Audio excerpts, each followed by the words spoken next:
Hi, welcome. I am Helmut Licht. Thank you for joining me. In this particular video, I would like to explain to you something that has been fascinating me for years and years. It is called the I-Ching, also known as the Chinese Book of Wisdom, also known as the Book of Changes. Most of you might not be familiar with it, so I will give you a very brief explanation what it's all about, and then I will give you a sample reading at the end. You might find it interesting. If you are interested in working with the I-Ching and learning more, I would recommend that you buy this book, a translation by Wilhelm. You can get it anywhere, Amazon, whatever. So here we go. In the beginning, the I-Ching was used as an oracle. You posed a question, and it would give you either a yes or no answer. A solid line meant yes, and a broken line meant no. Then the need for greater differentiation arose, and the two lines were combined in different ways.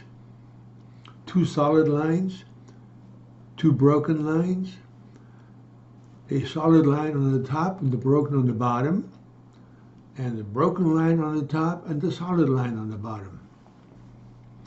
To explain to you what I mean by greater differentiation, look at it this way. A young child asks the father to increase the weekly allowance. The father can either say yes or no. But then he thinks and he says to the boy, well, if you promise to wash the dishes after dinner and also promise to take out the trash at night, I will give you a raise. So in other words, now he puts the ball back into the child's park. The child has to make a decision, choose between various options, and then whatever happens, it caused that to happen. The responsibility falls on the child. It's the same with the I-Ching. If you present to the I-Ching, I don't like my job, I feel like I'm going nowhere, should I quit? Then you're giving the I-Ching two choices, to tell you yes to quit or no to stay on. However, there should be more choices than those two. There should be, for instance, the possibility if you take certain courses in college and improve your education, that may help you to get promoted in your job. In other words, there should be more than just yes or no. And the I-Ching does that in a way. It presents to you additional options. Let me quickly give you another scenario. Judy and Tom have been married for 7 years. They have 4 children. And Judy says to Tom, you know, Tom, we're living in the same small house that we lived in when we got married. But now we have 4 children, and it's getting kind of crowded in here. Do you think we might possibly buy a bigger house? And Tom says, well, I'm working on a huge business deal. If that deal comes through, no problem, we can buy a bigger house and everything will be fine and dandy. So we'll have to just wait and see whether the deal comes through. Hopefully it will. We have now introduced a third factor, which lies outside of Judy, the person asking the question or making the statement, outside of Tom, who is giving the response. It has a controlling influence on both the person asking the question or making the statement and the person responding. To achieve even greater variety, a third line was added to the 4 combinations that we just discussed, and you end up with what's called a trigram. There are 8 basic trigrams. Those trigrams are now combined in different ways, and you will end up with 64 hexagrams. That means not just 3 lines, but 6 lines. So basically, we have 64 hexagrams that the I-Ching uses to answer your questions or make suggestions. We now know that the only language that the I-Ching understands is hexagrams. If you talk to a German, you have to speak German. If you want to speak to a Frenchman, you have to speak French. If you want to communicate with a deaf person, you have to use sign language. If you want to communicate with the I-Ching, you have to create a hexagram. I will now show you how you create a hexagram in order for you to be able to communicate with the I-Ching. What you do is you get 3 pennies. A penny has 2 sides. One side's called the head, which gets a value of 3, and the other side is the tail, which gets a value of 2. Now you take those 3 coins, put them between your hands, shake them, and then you throw them on a table. And then you figure out what the value of the 3 coins is. As you can see from this illustration, there are only 4 possible combinations. You have all heads. 3 times 3 is 9. You have 2 heads and a tail, which would be 3, 3, and 2, which would be 8. You have 1 head and 2 tails, which would be 3 plus 2 plus 2, which is 7. And then you have all tails, which is 3 times 2, which is 6. And you can see also that all heads is a solid line. Then 2 heads and a tail is a broken line. 1 head and 2 tails is a solid line. And all tails is another broken line.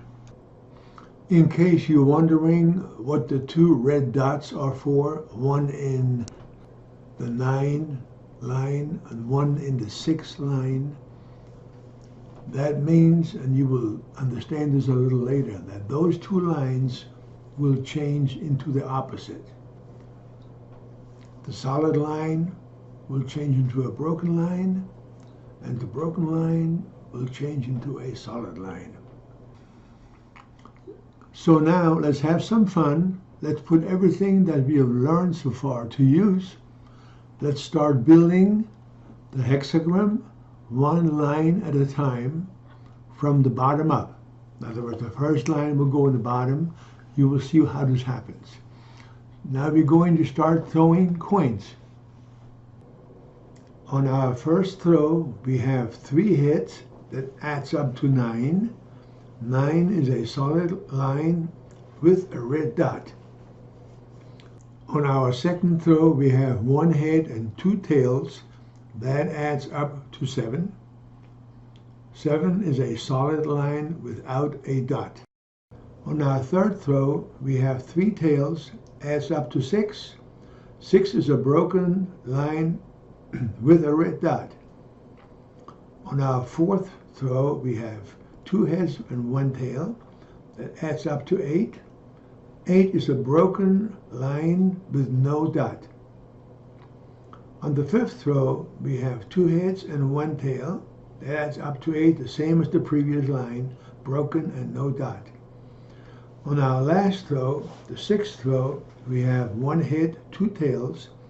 That adds up to 7. 7 is a solid line without a dot. And here we see all the lines numbered from 1 to 6, starting at the bottom. So here we have our lines only. Let's tighten them up a little bit so it looks like a hexagram. Here it is. And now we have to number it.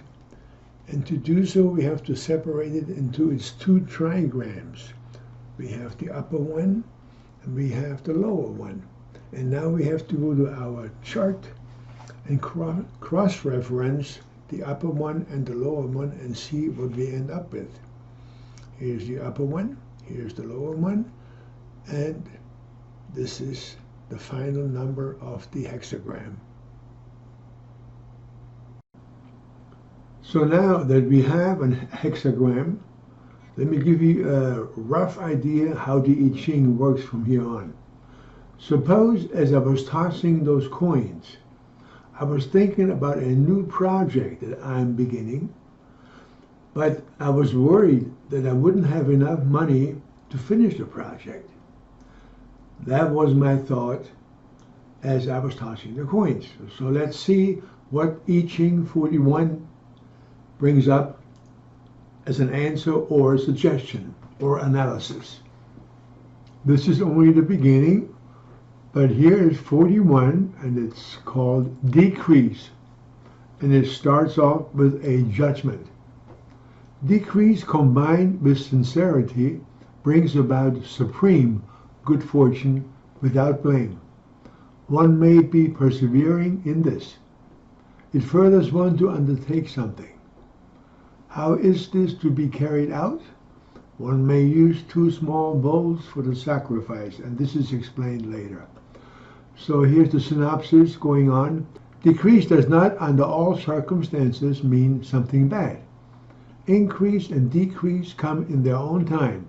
What matters here is to understand the time and not to try to cover up poverty, which might mean a lack of funds, with empty pretense. If a time of scanty resources brings out an inner truth, one must not feel ashamed of simplicity.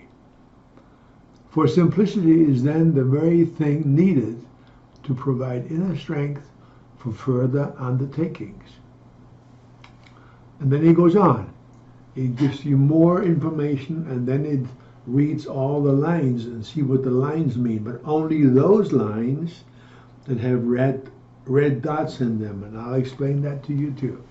So what is very important here to realize is that when you consult the I-Ching, you mentally stay focused on a situation that you would like to have additional insight on, get some advice with, and a brief analysis. So it is best not to ask yes or no questions, but as you toss the coins, stay focused on what you are thinking about, what you may be worried about, what you may be hoping, whatever, okay? We're almost finished. We have one more thing to cover, and that is the little red dots in the lines. And I'll explain that to you now. So here we have hexagram 41. Let's make it smaller and duplicate it to the right side. And now look at line number 1. It will change to its opposite, from solid to broken. Here we go. And now look at line number 3. It will change to its opposite, from broken to solid.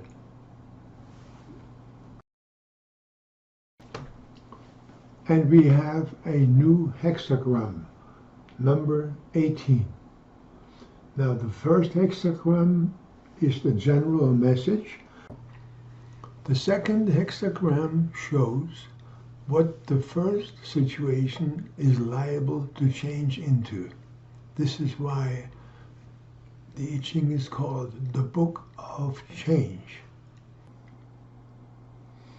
Thank you for watching this video. I hope you enjoyed it, and I hope you learned something from it. And I will see you in my next video. Have a great day.